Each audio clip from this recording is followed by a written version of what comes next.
लिए आने वाला प्रभु यीशु मसीह की अभी बहुत नाम है सब पवित्र लोगों को मैं देता हूँ। प्रभु की बड़ी अनुग्रह है कि प्रभु ने हमें और भी एक पुनरुत्थान का पवित्र दिन डाल दिया और प्रभु का पवित्र उपस्थिति में हमें आने दिया है ना। हर एक बातों में ये प्रभु का अनुग्रह, प्रभु का अनुग्रह नहीं है तो हमारे से कुछ नहीं होता।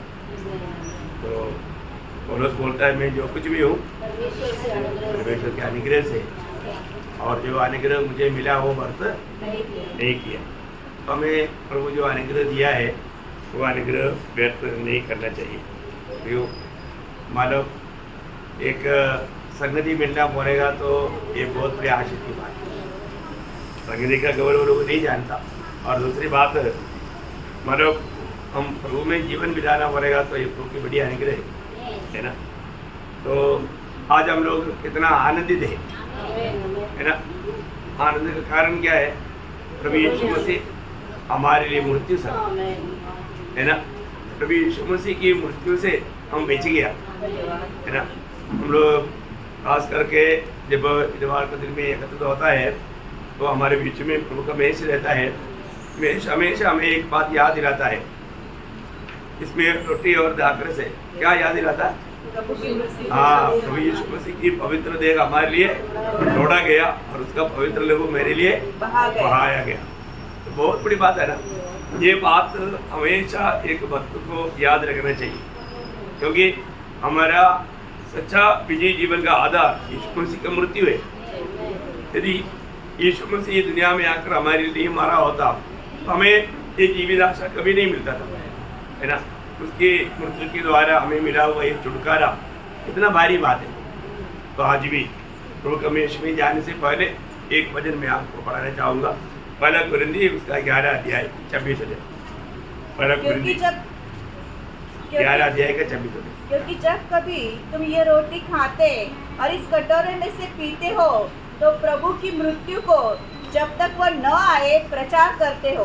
देखा, मतलब जब भी हम इसमें शामिल होता है तो हम लोग प्रचार करता। हम लोगों ने खड़ा होकर के प्रचार नहीं किया, पर वो एक बहुत बड़ा एक गवाही है। प्रभु यीशु मसीह की पवित्र शरीर मेरे लिए तोड़ा गया और उसका पवित्र लहू मेरे लिए बहाया गया। ये बात का हम लोगों को संदेश दे रहे हैं। ये कितना अनमोल बात है। ये दुनिया में हम सब लोग जीने के लिए आया, पर यीशु मसीह हमारे लिए मारने के लिए आया है ना। ऐसा ये दुनिया में कोई भी व्यक्ति नहीं जो कि ये दुनिया में मैं तुम्हारे लिए मारने के लिए आया है ना। ये कितनी बड़ी बात है। तो प्रभु हमारे लिए मारने के लिए आया और उसका मृत्यु एक बहुत बड़ा एक रहस्य है। वो बात दुनिया नहीं जाना, लेकिन उधार पाए वो लोग उसको सही रीति में जानना चाहिए। तो प्रियो, यीशु मसीह की मृत्यु कितना अतुल्य था है ना। और कोई किसी का मृत्यु के जैसा नहीं था है, क्योंकि यीशु मसीह अचानक नहीं मरा या उसने कोई गलती किया इसलिए नहीं मरा है। मतलब किसी ने उसको चाकू मारा ऐसे भी नहीं है ना। वो निर्दोष है करके जानने के बावजूद भी उसको दुनिया में मिलने वाला उस समय का सबसे भयंकर मृत्यु या श्रापित मृत्यु उसको मिल गया। तो ऐसा है तो ये श्रापित मृत्यु सहने के पीछे जरूर कुछ उद्देश्य है ना। ये सब एक परमेश्वर का महान योजना है। वो बातों को पवित्र लोग सही प्रकार जानना चाहिए। तो इस मृत्यु की बारे में हम लोग कितनी समय से मनन करता है, तो भी ये कदम नहीं होता है ना। ये कदम नहीं होता और उसको हम कितना भी गहराई से जान करके उस विश्वास में हम चलते रहेगा, हमारे लिए बहुत बड़ा आशीष है। आज लोग वचन सुनता है लेकिन वो विश्वास में नहीं लेता। हमें विश्वास में लेना चाहिए। जो ये वचन में लिखा हुआ हर एक बात सत्य है, ये कोई कथा कहानी नहीं। तो सही प्रकार हमें विश्वास करके उसका लाभ उठाना चाहिए। आज भी हमारे प्रभु यीशु मसीह की उस मृत्यु का कुछ बारे बात में कुछ सविशेषता बोलूँगा और उस मृत्यु की जरूरत क्या, ये दो विषय में आपको आज थोड़ा समय में समझाना चाहूँगा। पहली बात, प्रभु यीशु मसीह की मृत्यु की सविशेषता है ना। प्रभु यीशु मसीह की मृत्यु की क्या सविशेषता है?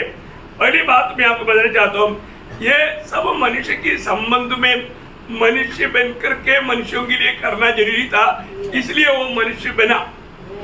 ये सपाला सविशेषता है ना। जब इब्रानियों का पत्री उसका 2 अध्याय का 14-15 वचन, इसलिए जबकि लड़के मांस और लहू के भागी है, तो वह आप भी उनके समान उनका सहभागी हो गया, ताकि मृत्यु के द्वारा उसे जिसे मृत्यु पर शक्ति मिली थी अतः शैतान को निकम्मा कर दे, और जितने मृत्यु के भय के मारे जीवन भर दासत्व में फंसे थे उन्हें छुड़ा ले। देखिए कितने बड़ी बात है। मानव जाति को उद्धार करने के लिए, उनको बचाने के लिए मानव मनुष्य मांस और लहू की सहभागी था, इसलिए वो स्वयं उनकी समान बना। इतनी बड़ी बात है, वो हमारे समान बना, हमारी समानता में बनकर के हमारे लिए कार्य किया। बहुत बड़ी बात है ना। इतना ही नहीं, सभी मनुष्य मानव मृत्यु की डर की दासत्व में फंसे हुए थे, उनको भी छुड़ाया। उसके लिए उसको मनुष्य बनकर आकर के हमारे लिए मर करके जी उठना जरूरी था, है ना। एक इतना बड़ी बात है। प्रभु में जो भी कार्य हुआ प्रयोग, है ना, वो सब मतलब हमारे लिए हुआ। ये बात जो भी विश्वास करेगा उसको कितना बड़ा लाभ है ना। परंतु कई बार हम प्रभु का संदेश सुनता है, लेकिन उस पर विश्वास करके अपनाता नहीं। लेकिन यहाँ पर पहली बात, हम लोग सब मनुष्य था, इसलिए वो मनुष्य बनना पड़ा। देखा है, इसका सबसे बड़ा जरूरत, हम लोग मनुष्य था इसलिए उसको मनुष्य बनना पड़ा। दूसरी बात क्या आपको मालूम है, उसके बारे में ये सारी बात पवित्र शास्त्र में लिखा हुआ था। मतलब ये दुनिया में जन्म होने से पहले किसी के बारे में ऐसे बातें नहीं लिखा, परंतु यीशु मसीह के बारे में वो कहाँ पर जन्मेगा, कैसे जन्मेगा, जन्म के समय में क्या होगा, उसका जीवन कैसे बीतेगा, वो क्या मतलब कैसे मरेगा, मरने के बाद क्या होगा, सब बातें लिखा हुआ था। अब देखिए, मतलब लिखा हुआ उस वचन के अनुसार जीना यीशु मसीह के लिए बहुत जरूरी बात था, है ना। अनेक बात प्रभु यीशु मसीह पवित्र शास्त्र के अनुसार ही किया। बहुत बड़ी बात है ना। जब मतलब लूका का सुसमाचार 24 अध्याय उसका 27 वचन पढ़ना। तब उसने मूसा और सब भविष्यवक्ताओं से आरंभ करके सारे पवित्र शास्त्र में से अपने विषय में लिखी हुई बातों का अर्थ उन्हें समझा दिया। उसका 44 भी पढ़िएगा। फिर उसने उनसे कहा, ये मेरी वे बातें हैं जो मैंने तुम्हारे साथ रहते हुए तुमसे कही थी कि आवश्यक है कि जितनी बातें मूसा की व्यवस्था और भविष्यवक्ता और भजनों की पुस्तकों में मेरे विषय में लिखी है सब पूरी हो। क्या बात है प्रियो, उसमें सब पूरा होना। मेरे विषय में लिखा हुआ सब बात पूरा होना है, तो पवित्र शास्त्र के बारे में यीशु मसीह को कितना अच्छा ज्ञान है। आप देखिए, है ना, प्रभु यीशु मसीह आपको मालूम है जब दुनिया में जन्म हुआ, कहाँ पर जन्म हुआ, सड़क में जन्म होने के बाद में गौशाला में लेटाया गया। उसको लिपटने के लिए अच्छा वस्त्र तक नहीं था, है ना। इस रीति में, इस अवस्था में बना हुआ यीशु मसीह ने कभी एक किताब भी नहीं लिखा, है ना। यीशु मसीह ने एक किताब नहीं लिखा, परंतु यीशु मसीह के बारे में कितनी किताबें हैं। यीशु मसीह ने एक भी गीत नहीं गाया, परंतु यीशु मसीह के बारे में कितना गीत है। आप देखो प्रियो, इतनी बड़ी बात है। बोलने का अर्थ ये सब यीशु मसीह कितना महान है। उन्होंने जो भी किया प्रभु का बारे में लिखा हुआ उस वचन के आधार में किया, उस वचन से दाहिने बाएं नहीं गया। हर एक बातों में पवित्र शास्त्र में क्या लिखा वो पूरा होने के लिए कदम बढ़ाया। प्रियो, बहुत अनमोल बात है ना। इसका मतलब यीशु मसीह का ये दुनिया में मनुष्य बनकर आने का आवश्यकता पवित्र शास्त्र में लिखा हुआ बातों को पूरा करना था। तीसरी बात क्या है कि हर एक भविष्यवक्ता लोग ढूंढता था। क्या ढूंढता था? मसीह के बारे में, मसीह के बारे में वो ढूंढता था। जब पहला पत्रोस उसका 1 अध्याय का 10-11 वचन, इसी उद्धार के विषय में उन भविष्यवक्ताओं ने बहुत खोजबीन हाँ। और जांच पड़ताल की, हाँ। जिन्होंने उस अनुग्रह के विषय में हाँ। जो तुम पर होने को था हाँ। भविष्यवाणी की थी। हाँ। उन्होंने इस बात की खोज की हाँ। कि मसीह की आत्मा जो उनमें था हाँ। और पहले ही से मसीह के दुखों की हाँ। और उसके बाद होने वाली महिमा की गवाही देता था, हाँ। वह कौन से हाँ। और कैसे समय की ओर संकेत करता था। ओ देखा, इसको मतलब सभी भविष्यवक्ता लोग प्रभु यीशु मसीह दुनिया में आकर के मसीह के जीवन में होने वाला कष्ट इसे क्यों होता, इसका बारे में वो लोग जांच पड़ताल करते रहा। उनको इतना समझ में नहीं आया। लेकिन देखो परमेश्वर का रहस्य देखो, प्रभु समय समय पर भांति भांति से प्रकट करता है ना, बहुत बड़ी बात है। परंतु उन दिनों में उनको ये समझ में नहीं आया, लेकिन इस विषय में वो लोग खोज में था। मतलब एक प्रकार प्रभु यीशु मसीह के बारे में वो लोग खोज में था, यीशु मसीह को जानने के विषय में वो लोग खोज में था, है ना। इसलिए यीशु मसीह को ये दुनिया में मनुष्य बनकर आना बहुत जरूरी बात था। चारवा बात उसका 12 बजे पहला पत्रोस पहला अध्याय के 12 बजे उन पर ये प्रकट किया गया हाँ। कि वे अपनी ही नहीं हाँ। वरन तुम्हारी सेवा के लिए ये बातें कहा करते थे, हाँ। जिनका समाचार अब तुम्हें उनके द्वारा मिला, हाँ। जिन्होंने पवित्र आत्मा के द्वारा हाँ। जो स्वर्ग से भेजा गया हाँ। तुम्हें सुसमाचार सुनाया। हाँ। और इन बातों को हाँ। स्वर्गदूत भी ध्यान से देखने की लालसा रखते हैं। देखिए, स्वर्गदूत भी देखने के लिए जानने के लिए चाहत करने वाला एक बात था, यीशु मसीह की दुनिया में आकर के होने वाला मृत्यु, है ना। उनको भी समझ में नहीं आया ये क्या रहस्य है। परमेश्वर का पुत्र दुनिया में जाकर के मानव जाति को बचाने के लिए मरना, उसका भेद उनको भी समझ में नहीं आया। आपको मालूम है, इसलिए यहाँ पर भी स्वर्गदूत बहुत लोग इकट्ठा है, क्योंकि प्रभु का वचन का प्रकाश वो लोग भी वो नहीं जान सकता, वो मंडली को प्रभु प्रकट करते रहता। वो प्रकाशन की बातों को सुनने के लिए स्वर्गदूत भी इच्छा करता। ये कितना अच्छी बात है प्रियो, हमारे जीवन में मतलब ये जानना है कि इसको मतलब ये मृत्यु स्वर्गदूतों का भी खोज का विषय बना। अब देखिए, स्वर्गदूत भी इस पर ध्यान देने लायक, मतलब यीशु मसीह की मृत्यु एक बड़ा विषय बना स्वर्ग में। और कोई भी बातों का उन लोग खोज नहीं करता, सारे स्वर्गदूत एक ही बात का खोज करता है, मसीह का मृत्यु का भेद क्या है, वो काम प्रकट होता। उनको मालूम है मंडली के द्वारा प्रकट होता, ये मंडली के लिए था। इसलिए मंडली में स्वर्गदूतों का एक बहुत बड़ा भीड़ हमेशा रहता है। कितना अद्भुत बात है। और पांचवी बात आपको मालूम है, सुसमाचार ये दुनिया को देने के लिए, सुसमाचार का भेद मसीह का मृत्यु है। सुसमाचार क्या है बोलेगा तो यीशु मसीह की मृत्यु है ना। पहला कोरिन्थी 15 अध्याय उसका 1 से 3 वचन। हे भाइयों, हाँ। अब मैं तुम्हें वही सुसमाचार बताता हूँ हाँ। जो पहले सुना चुका हूँ, हाँ। जिसे तुमने अंगीकार भी किया था हाँ। और जिसमें तुम स्थिर भी हो, हाँ। उसी के द्वारा तुम्हारा उद्धार भी होता है। हाँ। यदि उस सुसमाचार को हाँ। जो मैंने तुम्हें सुनाया था स्मरण रखते हो, हाँ। नहीं तो तुम्हारा विश्वास करना व्यर्थ हुआ। हाँ। इसी कारण मैंने सबसे पहले तुम्हें वही बात पहुँचा दी हाँ। जो मुझे पहुँची थी, हाँ। कि पवित्र शास्त्र के वचन के अनुसार हाँ। यीशु मसीह हमारे पापों के लिए मर गया हाँ। और गाड़ा गया हाँ। और पवित्र शास्त्र के अनुसार हाँ। तीसरे दिन जी भी उठा। देखा, इस पर सुसमाचार क्या है। प्रभु यीशु मसीह पवित्र शास्त्र के अनुसार ये दुनिया में आया, पवित्र शास्त्र के अनुसार प्रभु यीशु मसीह की मृत्यु हुआ और पवित्र शास्त्र के अनुसार जी उठा। देखा, सुसमाचार में ये बातें आना बहुत जरूरी बात है ना। प्रभु यीशु मसीह किसके लिए मरा, क्यों मरा, ये बहुत बड़ी बात है।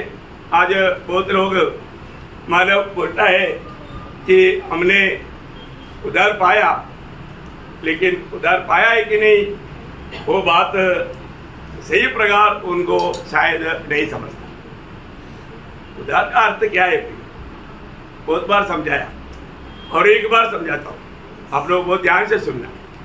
क्योंकि अगर उद्धार ही नहीं हुआ तो आपका मसीह जीवन, आप मसीह बोल करके जिंदगी बिताने का अर्थ बहुत कपड़ा हो जाएगा। बहुत ध्यान रखकर सुनना। उद्धार कैसे मिलता? उद्धार विश्वास से मिलता। सही बात है। तो क्या विश्वास करना? उसमें दो बातें उद्धार के लिए, एक मतलब विश्वास करना, दूसरा अंगीकार करना, है ना। विश्वास करना हृदय में, अंगीकार करना मुंह से। तो ये क्या करना क्या है, ये बात आप देखिए जब रोमियो का पत्री 10 अध्याय उसका 9 वचन कि यदि तू अपने मुंह से यीशु को प्रभु जानकर अंगीकार करे। देखिए, यीशु को प्रभु जान करके अंगीकार करना, इसका मतलब अपना हृदय की राजा यीशु मसीह बनना। सच बात है, आपको सरल रूप में समझाता हूँ, बहुत बार समझाया, सोने वालों को समझेगा नहीं है। आप लोग थोड़ा इतना जल्दी सोने लगा तो क्या बताऊँ, कैसे लोगों को एनेस्थीसिया देता ना, ऐसे वजन का लॉस है। कई लोग वजन शुरू हुआ है तभी से सो रहा है, तो बहुत दुख की बात है। मैं आपको बताना चाहता हूँ ऐसा मत करो। इसलिए पड़ोसी कैसा है थोड़ा सब लोगों को ध्यान देना है।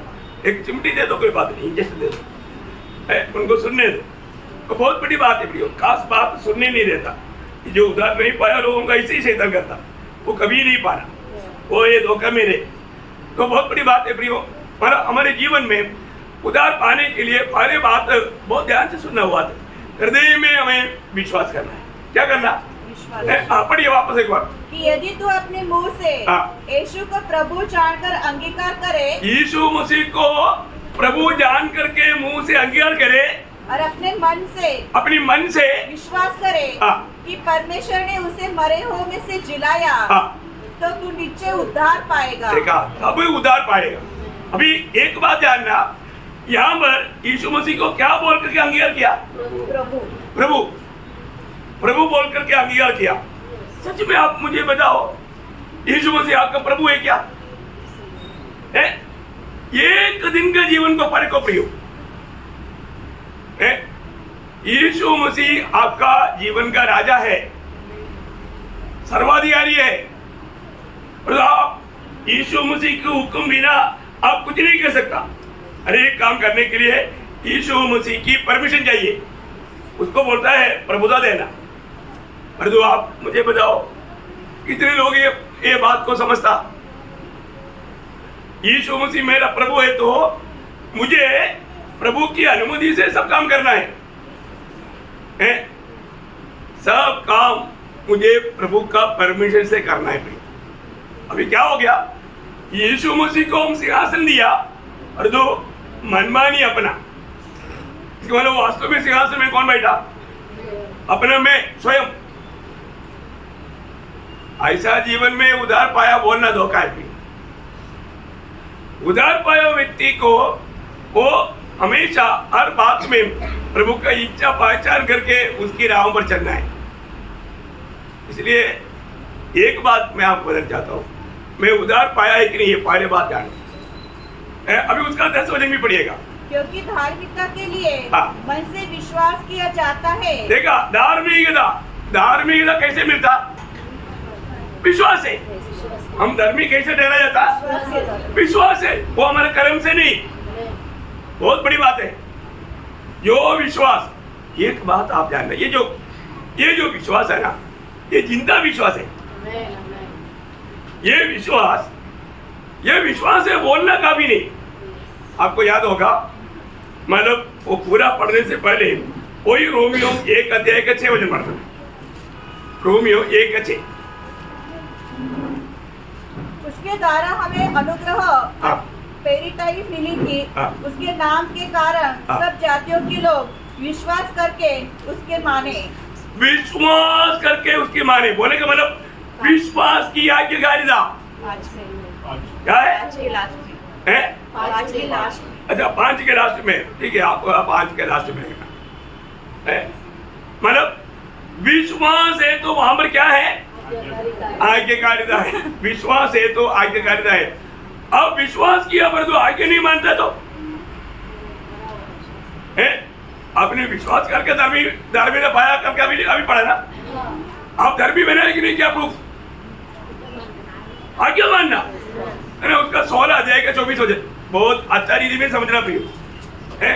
उसका रोमियो 16 अध्याय का 24 वचन, विश्वास से आज्ञा मानने वाले हो जाए। हाँ, विश्वास से आज्ञा मानने वाला हो जाए। क्या बोलता? विश्वास से आज्ञा मानने वाले हो जाए। हाँ, 26 का लास्ट। आपका 26 का लास्ट है। ओके,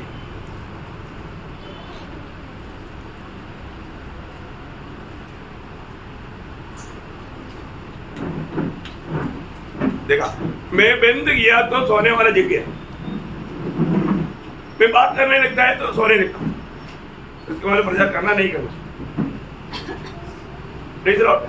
अभी मैं सोने वालों को खड़ा करूंगा। ओके, बुरा नहीं मानना।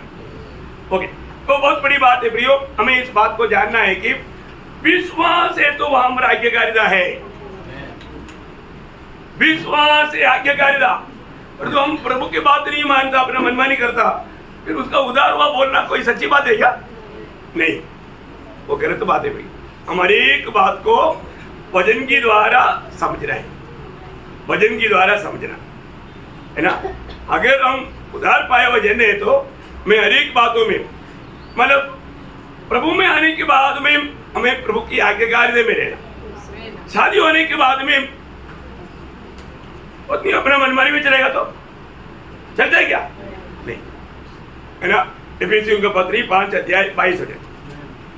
आज ऐसे हो रहा है इसलिए तो गड़बड़े। हाँ, हे पत्नियों, हाँ, अपने अपने पति से ऐसे अधीन रहो। देखो, जैसे बहुत पत्नी, मेरे बहन लोग शायद से सुनना जो भी शादी हुआ है, हे पत्नियों, ये मेरे बात नहीं है ना, वचन कहता है हे पत्नियों, अपने अपने पति के ऐसे अधीन रहो, अपने अपने पति की ऐसे अधीन रहो जैसे प्रभु के। हाँ, जैसे प्रभु के। अब प्रभु का अधीन नहीं होता फिर पति का अधीन क्या होगा? बोलो, हम कभी प्रभु का अधीन हुआ नहीं, फिर कोई पति का अधीन क्यों? देखो, कई बहनों का चेहरा बिगड़ गया। ऐसा नहीं प्रियो, वचन हमें मानना है, वचन हमें मानना है। वचन नहीं मानता है तो वो विश्वास मरा हुआ है।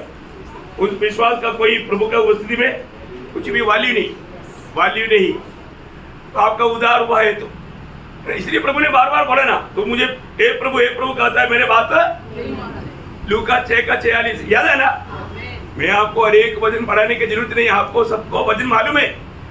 नासिक मंडली के लोग ऐसा मानव नहीं, कोई नर्सरी क्लास का बच्चा नहीं है, सबको हर एक वचन मालूम, लेकिन इतना है मानने का गुण नहीं है ना। एक माँ ने गवाही दिया ना, मेरा बच्चा बहुत अच्छा है, एक ही कमी है, बात मानता नहीं, बात नहीं मान। देखा, चलेगा? नहीं चलता प्रिय, नहीं चलता। मैं आपको बताना चाहता हूँ, नया यरूशलेम में मिलना बहुत अच्छी बात है ना। नया यरूशलेम कौन मिलेगा? पहली बात उदार होना, उदार पाने के बाद विजय जीवन बिताना। विजय जीवन बिताने का अर्थ यीशु मसीह को प्रभुता दे करके जीना। आप विश्वास करके धर्मी बना है तो उस धार्मिकता के अनुसार का आपका आज्ञाकारिता, प्रभु का बात तो मानने वाला गुण भी चाहिए, ये वचन कहता है। नहीं तो याकूब 1 का 22 वचन पर चलने वाले बनो, और केवल सुनने वाले ही नहीं, जो अपने आप को धोखा देते हैं। देखा, आज बहुत से लोग वचन सुनता है परंतु मानता नहीं। प्रयोग वचन को मानना नहीं मानता है तो वो व्यक्ति अपने आप को धोखा देता है करके वचन कहता है, और वचन जो कहता सत्य कहता है। कितनी बार शायद लोगों ने धोखा दिया अपने आप को, कितनी बातों में धोखा दिया, कितनी बातों में लोग धोखा खाता है। अपने जीवन को परखना भी, अगर मैंने प्रभु यीशु मसीह को मेरा प्रभु मान करके मैंने अपना फोटो से कबूल किया है तो उसको प्रभुता हमेशा देना भी, उसकी आज्ञाकारिता में रहना। जैसा शादी हुआ वो एक पत्नी हमेशा पति की अधीन रहता, पति की हर एक बात को मानता है। पति ऐसा कोई बुरी बात बोलेगा क्या? अच्छी बात ही बोलेगा है। इसका मतलब हमारे जीवन में आज मेरा जीवन कैसा है ये बात को जानना। आज बहुत से पारिवारिक जीवन भी बिगड़ने का मेन कारण क्या है? पत्नी बात मानता नहीं। पत्नी बात नहीं मानेगा तो फिर कैसा एक अच्छा घर बन सकता? नहीं बन सकता। ऐसा है तो मसीह जीवन, एक अच्छा मसीह जीवन कैसे बनेगा? आप प्रभु की बात ही नहीं मानता, उसको मसीह जीवन का है ना कितना धोखा है, ऐसा नहीं होता। इसका मतलब यहाँ पर हम देखते हैं कि हर एक बातों में हमें प्रभु का वचन को मानना चाहिए। बाकी पढ़ना। और उद्धार के लिए मुंह से अंगीकार किया जाता है। देखा, उद्धार पाया हुआ व्यक्ति मुंह से अंगीकार किया है तो शादी होने के टाइम पर भी क्या होता, अंगीकार करता है ना, मानता है ना, कबूल करता है ना। क्या क्या कबूल करता है? मैं मानव मृत्यु तक साथ में रहेगा, किसी के साथ नहीं जाएगा, बात मानूंगा, विश्वासियों की रहेगा, सब बोला है ना। बोला फिर बाद में फिर बात क्यों तोड़ा? तोड़ने से क्या बनेगा? नहीं बनता प्रियो, नहीं बनता। मृत्यु तक उन बातों को याद रखना। शादी में दिया हुआ वचन बहुत लोग भूल गया दूसरा दिन में, है ऐसा नहीं होना प्रियो। इसी प्रकार प्रभु के साथ भी जिंदगी भर है ये नाता सही बनाए रहेगा, तभी अपन जाकर के नए रिश्ते में मिलेगा। इसलिए पहली बात हमें अपने उद्धार का बारे में पक्का निर्णय पाना। विश्वास करके धर्मी बना है तो वो धर्मी है बोलने का अर्थ ही कितना गहरी बात है। और वो धर्मी बना हुआ लोग प्रभु के साथ कितना विश्वासियों की रहना चाहिए। हम कोई अच्छा काम करके धर्मी नहीं बना है, प्रभु का अनुग्रह से, विश्वास से। आपको सबको मालूम है एफिसियों दूसरा अध्याय का 8-9 वचन। हाँ, तो ये वचन आपको मालूम। मैं एक बात आपको बताना चाहता हूँ प्रियो, हम अपनी मेहनत के द्वारा पाया वो बात नहीं उदार ऐसे है तो प्रभु यीशु मसीह हमारे लिए दाम दिया प्रियो, इतना बड़ा दाम दिया। जिसे पहले प्रभु दास ने वो बात याद दिलाया, हमारा छुटकारा असंभव था, उस असंभव मनुष्य के लिए असंभव को प्रभु ने संभव बना कर दिया। ऐसा वो संभव बन करके हमारे जीवन में अनुभव करने वाले लोग हैं, मंडली लोग, प्रभु के लोग, वो लोग जरूर प्रभु जो भी कहेगा मानेगा, क्योंकि हमारे जीवन में इतना बड़ा अनुग्रह हमको मिल गया है। बहुत बड़ी बात। तो छठवीं बात लूका 9 अध्याय का 30-31 वचन, वहां पर हम देखते हैं कि उस पहाड़ में यीशु मसीह के साथ बात करने के लिए यीशु मसीह उस दिन पत्रोस याकूब यूहन्ना को लेकर गया था। अब हम देखते हैं कि वहां पर 2 लोग प्रकट हुआ। कौन कौन था? एक मूसा और एलिया। उनका चर्चा क्या था? उनका चर्चा का विषय ये मृत्यु के बारे में था। हाँ, पढ़िए। देखो, मूसा और एलिया 2 पुरुष उसके साथ बातें कर रहे थे। ये महिमा से दिखाई दिए और उसके मरने की चर्चा कर रहे थे। हाँ, उनकी मरने की चर्चा कर रहे थे। प्रियो, एक बात को जानना, उस समय में उस पहाड़ में भी उनकी मरने की चर्चा की है उन लोगों ने। देखा, और कोई चर्चा नहीं है। देखा, मूसा और एलिया और कोई भी विषय नहीं रहा, प्रभु का यरूशलेम में होने वाला मृत्यु के बारे में चर्चा किया। देखा, वो बात जानने के लिए उन लोग उत्सुक थे। बहुत बड़ी बात है प्रियो। इवन मैं आपको एक बात बताना चाहता हूँ, हमारा स्वर्ग में होने वाला पवित्र लोगों के आराधना का विषय क्या? ये मृत्यु के बारे में प्रियो, ये मृत्यु के बारे में। मैं शायद पिछली बार आपको बताया कि नहीं, मुझे याद नहीं। मतलब जब प्रकाशित वाक्य का 21 और 22 अध्याय में 7 बार यीशु मसीह को मेमना करके बताया नहीं बताया, नहीं क्लास में बताई। तो बहुत बड़ी बात है, बहुत बड़ी बात है। यीशु मसीह अनंत काल तक वो मेमना के रूप में रहेगा, वो मेमना ही रहेगा। इसका बहुत बड़ा अर्थ है, हमने ये बात को जानना। अभी यहाँ पर हम देखते हैं कि मतलब हमारा अनंत काल की आराधना का विषय तक यीशु मसीह की मृत्यु है ना। जब प्रकाशित वाक्य 5 अध्याय उसका 8 से 12 वचन पढ़ना। जब उसने पुस्तक ले ली तो वे चारों प्राणी और 2400 प्राचीन उस मेमने के सामने गिर पड़े।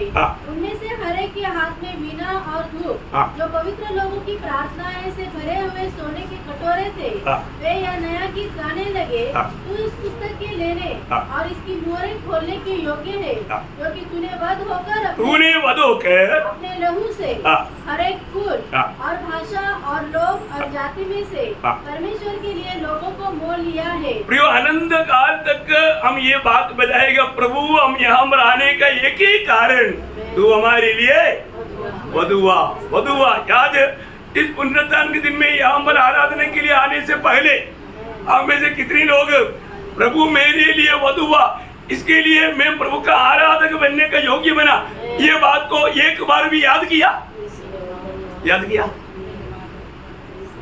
कई लोगों को टाइम नहीं मिला है। हमें आराधना का लायक कौन बनाया? प्रभु यीशु मसीह की पवित्र लहू, उसके वध होने के कारण। आगे बढ़ना। और उन्हें हमारे परमेश्वर के लिए एक राज्य और याजक बनाया, और वे पृथ्वी पर राज्य करते रहे।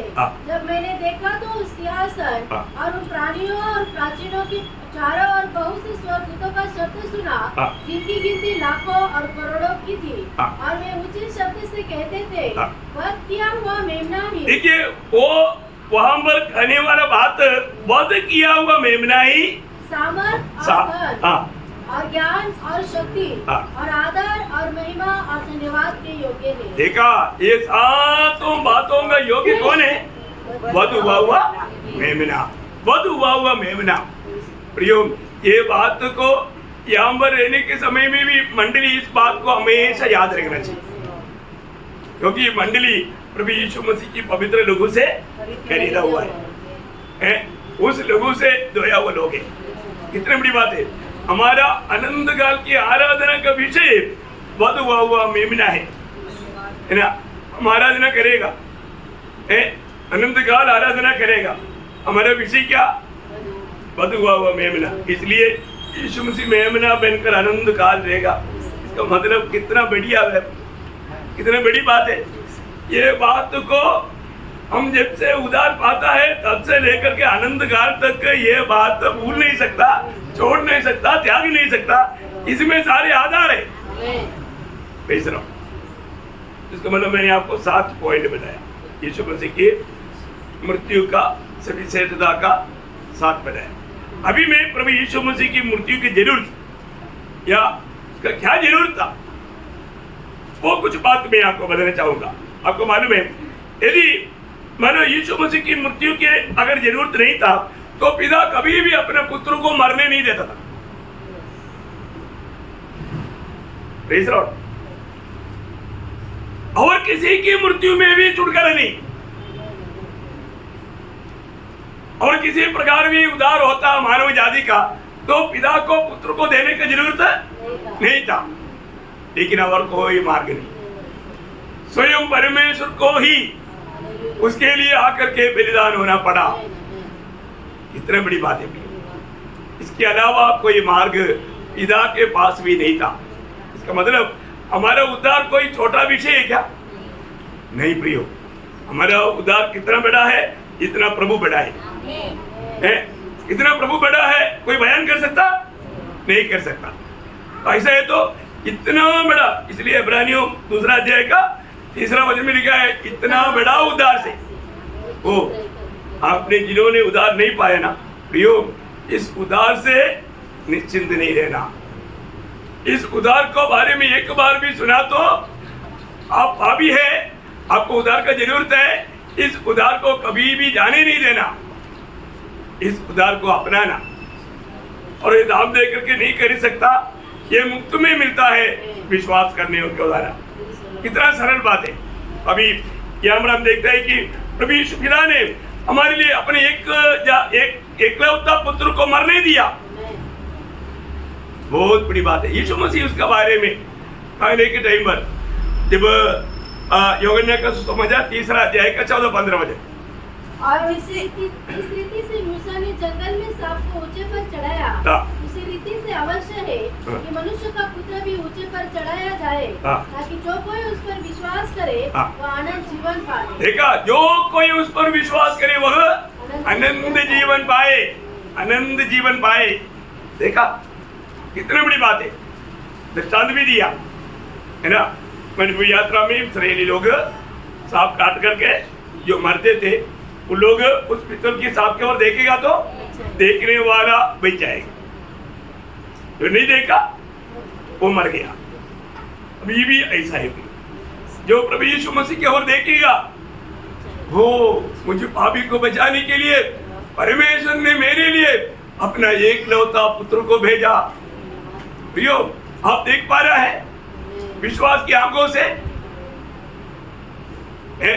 भजन में लिखा हुआ हर एक बात विश्वास की आंखों से हमें देखना है और उस बात पर विश्वास करके अंगीकार करना।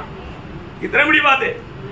यो पिता ने मुझे भाभी को बचाने के लिए अपने एकलौता पुत्र को दिया, मेरे लिए दिया। ये कितना अनमोल बात है प्रियो, ये कितना अनमोल बात है। मतलब इस प्रकार प्रभु का मरने का क्या जरूरत है, क्या आवश्यकता है। पहली बात, हमारा परमेश्वर इतना पवित्र है, उसकी पवित्र दृष्टि भाभी को देख ही नहीं सकता, इसलिए भाभी को बचना है तो एक का मृत्यु होना जरूरी था। उसका पवित्र दृष्टि के कारण ये मृत्यु का जरूरत पड़ा। परमेश्वर का दृष्टि का खूबी क्या है? पवित्र दृष्टि है ना। अब को 12 अध्याय उसका 13 वचन में हम पढ़ता है। अब को 12 अध्याय का 13 वचन, तेरे आंखें ऐसी शुद्ध है कि तू बुराई को देख ही नहीं सकता। देखा, वो बुराई को देख ही नहीं सकता। परमेश्वर बुराई को देख ही नहीं सकता। परमेश्वर की उपस्थिति में एक भावी खड़ा नहीं हो सकता। भावी जाएगा तो प्रभु का दृष्टि, वो दृष्टि पड़ेगा तो मर जाएगा।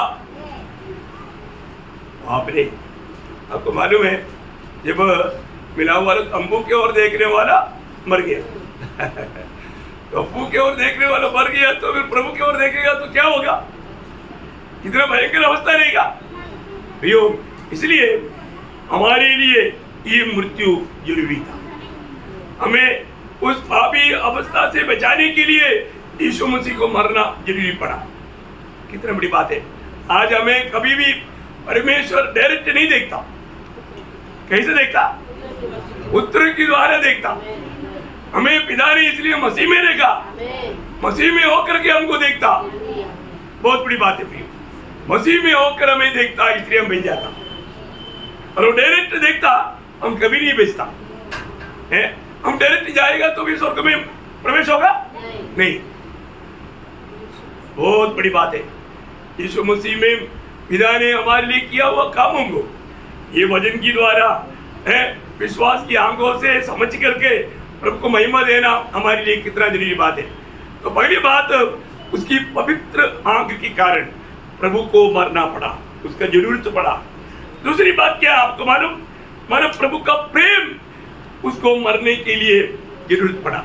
उसकी प्रेम के कारण, परमेश्वर प्रेम है, वो प्रेम प्रकट करने के लिए पुत्र को मरना पड़ा ना। पहला यूहन्ना 4 अध्याय उसका 10 वचन। प्रेम इसमें नहीं कि हमने परमेश्वर से प्रेम किया, पर इसमें है कि उसने हमसे प्रेम किया और हमारे पापों के प्रायश्चित के लिए अपने पुत्र को भेजा। प्रियो, पुत्र को भेजा हमें बचाने के लिए। परमेश्वर का प्रेम इतना तीव्र है, परमेश्वर देखेगा तो मर जाएगा, इसलिए उसको बचाना है। परमेश्वर को प्रेम विवेश करता। प्रभु का प्रेम बोलता है किसको बचाना है, किसको मुझे बचाना। उसके लिए क्या किया? अपने पुत्र को ही भेजा। ओह, आप देखो प्रियो, हमारे लिए कितना बड़ा कार्य प्रभु ने किया। परमेश्वर की धार्मिकता बोलता है पापी तुझे मरना है, और जो प्रभु का प्रेम बोलता है नहीं पापी तुझे बचना है। ये दोनों सम्मिलित हुआ हुआ एकमात्र स्थान है कालवरी। उस क्रूस में ये दोनों का मुठभेड़ हुआ। कितना बड़ी बात है, कितना अद्भुत बात है जो प्रभु ने हमारे लिए किया। तीसरी बात, मानव ये क्यों हुआ? मनुष्य की पाप उसके लिए जरूरत पड़ा, पाप के कारण जरूरत पड़ा, क्योंकि पाप का मजदूरी है मृत्यु। इसलिए हमारा पाप उड़ाने वाला कोई चाहिए था। तो आपको सबको मालूम है जब यूहन्ना यीशु मसीह को देख करके बताया था, यूहन्ना 1 अध्याय का 29 वचन में, वो ये परमेश्वर का मेमना है जो जगत का पाप उठा ले जाता है। देखा, जगत के पाप को उड़ा ले जाने वाला। पाप को कौन ले जाएगा? पाप को कोई लेकर न जाने के लिए तैयार नहीं। और जो यीशु मसीह हम पापियों का सारे पापों को, आदम या संतान का सारे पापों को अपने ऊपर उड़ा कर ले जाने के लिए तैयार हुआ। जब वो सूली पर मरने के समय में लिखा है, पहले पत्रोस दूसरा अध्याय उसका 24 वचन।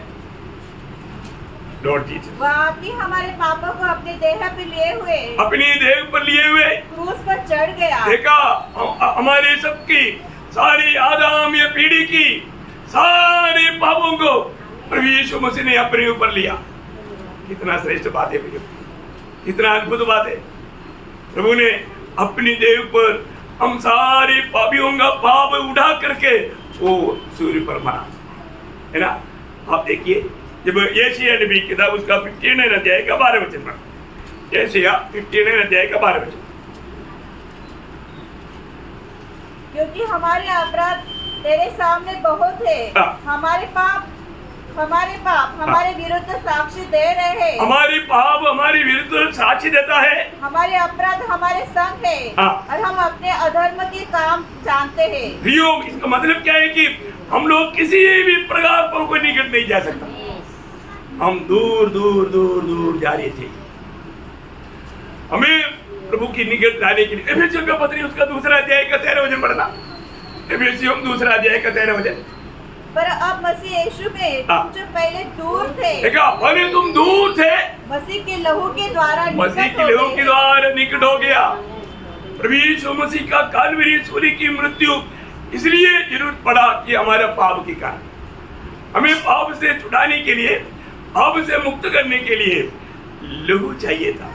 बिना लहू से मुक्ति नहीं है। इसलिए हमारे लिए अपनी पवित्र लहू बहाने के लिए प्रभु यीशु मसीह की दुनिया में मनुष्य बनकर आया। कितनी बड़ी बात है प्रियो, कितनी बड़ी बात है। और भी एक दो बात बोलकर मैं खत्म करूंगा। मानव इस रीति में मृत्यु, ये पवित्र शास्त्र की पूर्णता था।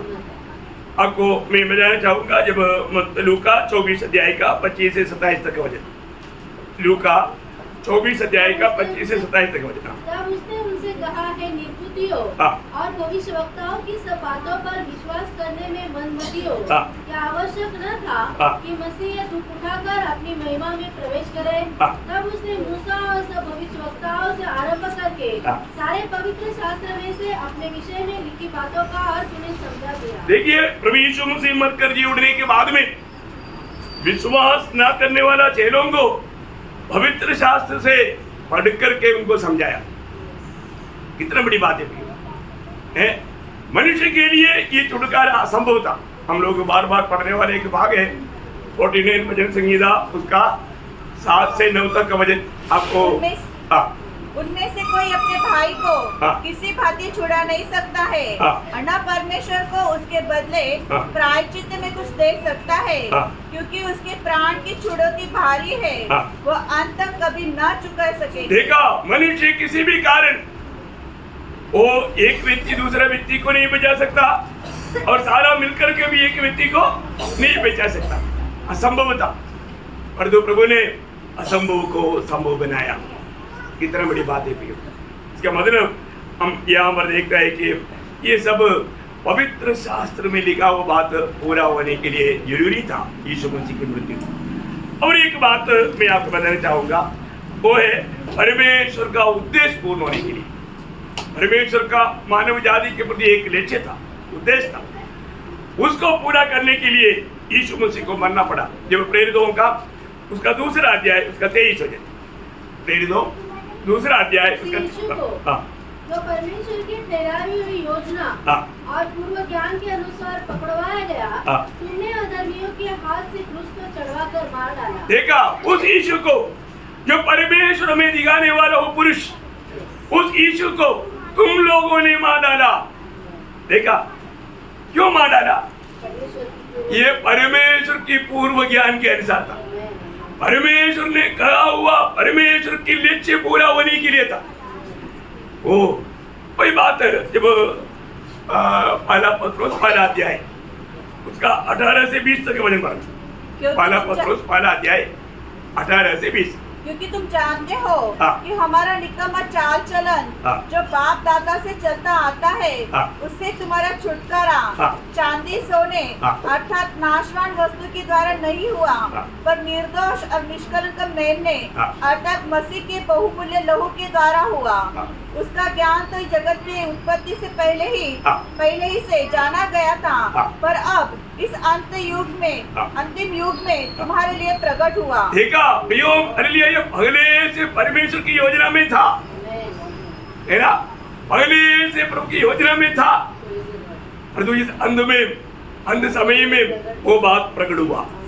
देखा कितने बड़ी बात है। और एक वचन गलातियों उसका 4 अध्याय उसका 4-5 वचन। परंतु जब समय पूरा हुआ हाँ। तो परमेश्वर ने अपने पुत्र को भेजा हाँ। जो स्त्री से जन्मा हाँ। और व्यवस्था के अधीन उत्पन्न हुआ हाँ। ताकि व्यवस्था के अधीनों को मोल लेकर छुड़ा ले हाँ। और हमको लेपालक होने का पद मिले। कितना बड़ा बात है प्रियो। भाभी को, शैतान की बेटे को परमेश्वर की बेटा बनाने के लिए परमेश्वर ने पहले से पद्धति तैयार किया।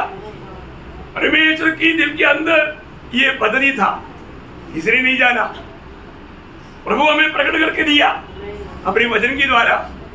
ये विश्वास करने के लिए जिसको भी अनुग्रह मिला वो कितना धनी व्यक्ति है ना प्रियो। मानव जाति को उसका पाप से छुड़ाने के लिए परमेश्वर के पास और एक मार्ग नहीं था, इसलिए परमेश्वर ने अपने एकलौता पुत्र को हमारे लिए मरने दिया। उस मृत्यु की यादाइश के लिए प्रभु ने हमें मेज दिया है।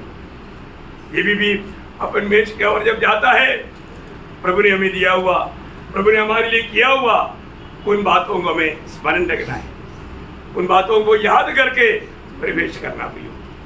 हल्का बात नहीं, कोई मजाक बात नहीं, इसको एक मतलब तुच्छ करके लेने वाला बात नहीं, बहुत प्रकार फर्क करके जांच करके लेने वाला बात है। इसलिए मैंने आज आपको 2 विषय को बताया। पहली बात प्रभु यीशु मसीह की मृत्यु की क्या क्या सविशेषता है, 7 बात आपको बताया। दूसरा बात मैं आपको ये बताया कि इसकी जरूरत क्या है, इस मृत्यु का जरूरत क्या है, 5 बातें उसमें से बताया। आपको याद आया होगा, यहाँ पर नहीं अभी घर में जा करके बहुत लोगों का डेयरी ना, शायद बहुत लोगों के घर में इतना सा डेयरी होगा, वो डेयरी कभी खोल कर देखा नहीं। डेयरी में लिखा डेयरी में है, डेयरी में क्यों लिखता कितना, मैं आपको बताऊं, आप डेयरी में मत लिखो, ऐसे नहीं मेरा बोलने का अर्थ, डेयरी में लिखो, लेकिन कम से कम घर में जाकर के थोड़ा खोल करके उसको वापस एक बार देखो। और ये भी नहीं होता तो कम से कम बाइबल निकाल कर पढ़ो, तो वो भी नहीं करता, क्योंकि वचन में सब लिखा है।